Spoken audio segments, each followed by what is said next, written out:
Hi and welcome to our next video. If you're looking at doing a little bit of plastering as a DIY, the fundamentals are really important. So we're going to have a quick look at mixing plaster. So we've got our standard builder's bucket and this is almost full. One of these should make almost a bag of plaster and that's 10 square meters.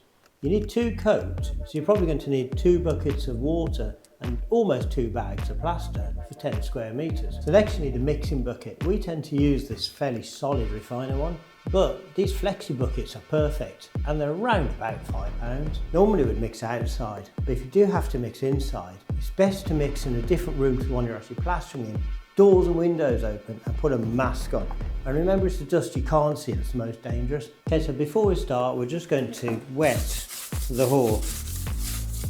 Otherwise, the first piece of plaster you put on is going to get soaked into that dry board in the old plaster. So you've added a bucket of fresh water to our mixing bucket and then we're going to add the plaster to the water, mixing as we go. And we're looking initially for a fairly creamy consistency. Okay, so we're going to be looking at plastering 2 walls at the opposite end of the room, just the way it's worked out.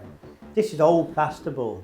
And all we've done is to take the joints and SBR'd it because it kind of ties it all together. And we've worked out the 2 walls together 8 square meters, which is simply the width times by the height, and then double that for both walls. We started mixing with a paddle mixer, ensuring the mix was fully mixed and no lumps left. Don't mix too fast, otherwise you can add air. And make sure the bottom of the bucket is mixed too. We've mixed our mix up, but it's ended up a bit thick. And we can tell that because A, the mixer started to feel a bit heavy, which you'll start to get used to the more you mix. And also, the plaster, when we turn the scoop on its side, just sits there, so that's way too thick. We don't want it to drop straight off, because otherwise it'll all end up on the floor, but we do want it to, as we turn, a couple of seconds or a second, and then fall off. It's easy to fix, so we just add some water to it.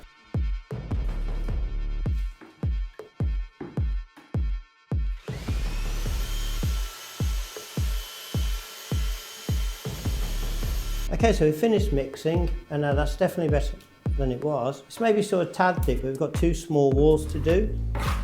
And everybody wants a slightly different consistency depending on their needs.